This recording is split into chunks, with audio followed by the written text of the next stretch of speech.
পড়ন্ত বিকেলে আমরা আসছি একটা জমিতে যেখানে তরমুজ চাষ করা হয়েছে।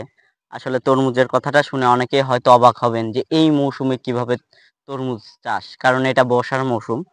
আসলে বাংলাদেশের মাটিতে যে সব ফসল হয় এটা একটা তার জলযন্ত্র প্রমাণ।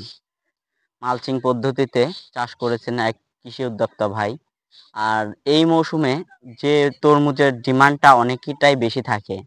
আর সঙ্গে আরেকটা আমার হাতে দেখতে পাচ্ছেন তরমুজ। আর এটা ১২ মাসি তরমুজ। এটা ১২ মাস চাষ করা সম্ভব।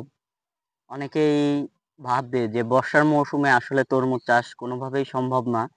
একটা বিষয় আছে যে তরমুজ চাষের জন্য বর্ষার মৌসুমে চাষ করা সম্ভব না বললে ভুল বলা হবে। আপনি দেখতে পাচ্ছেন যে নিচে মালচিং করা। এই মালচিং পদ্ধতিতে আপনি চাষ করতে হয় এবং অতিরিক্ত একটা খরচ আপনাকে বহন করতে হবে এবং সে সঙ্গে আপনি তরমুজে একটা ভালো পরিমাণ প্রফিট পাবেন।